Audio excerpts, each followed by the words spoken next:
অপূৰ্ব, কেইদিনমানৰ আগতেইতো গৈছিলোঁ তোমালোকৰ লেজাই কলাখোৱা মডেল হস্পিটেললৈ। তোমাৰ বলিষ্ঠ ভূমিকাত চলি থকা ক'ভিড কেয়াৰ চেণ্টাৰটো চাবলৈ। সন্মুখাসন্মুখীকৈ বহি এলানি আলোচনা কৰিছিলোঁ ভৰ্তি হৈ থকা ক'ভিড ৰোগীৰ বিষয়ে। ব্যস্ততা হেতুকে গুচি আহিলোঁ কোবাকুবিকৈ।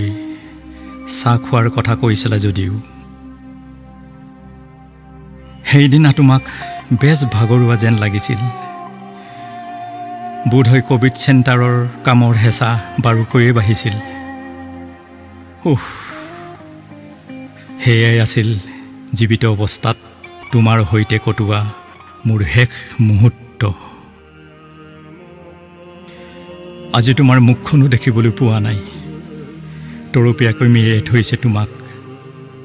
অলপ পিছতে লৈ যাব 108ত তোমাৰ জন্মস্থান দুলীয়াজান ৰূপহীলৈ।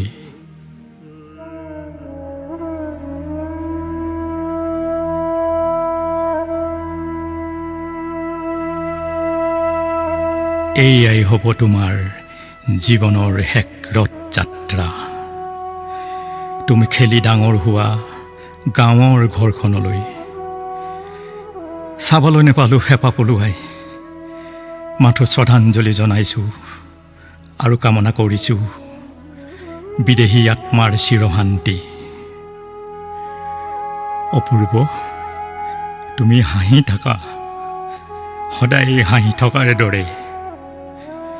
ভয়ংকৰ যুঁজৰ অগ্ৰণী যুঁজাৰু তুমি।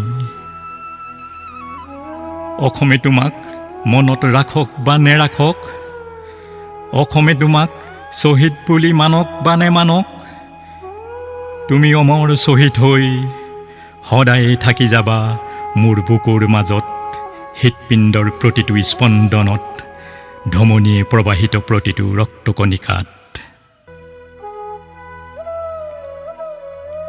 কিন্তু অপূৰ্ব, তুমি বৰকৈ কন্দুৱাইছা মোক। চকু পানী ৰাখিব পৰা নাই অ'।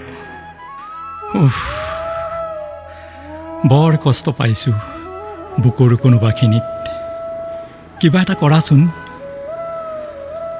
আন একো কৰিব নোৱাৰিলেও আশীৰ্বাদকে দিয়া, তোমাক যাতে চিৰদিন সযতনে বৰ আলফুলকৈ ৰাখিব পাৰোঁ হৃদয়ৰ গভীৰ কোণত।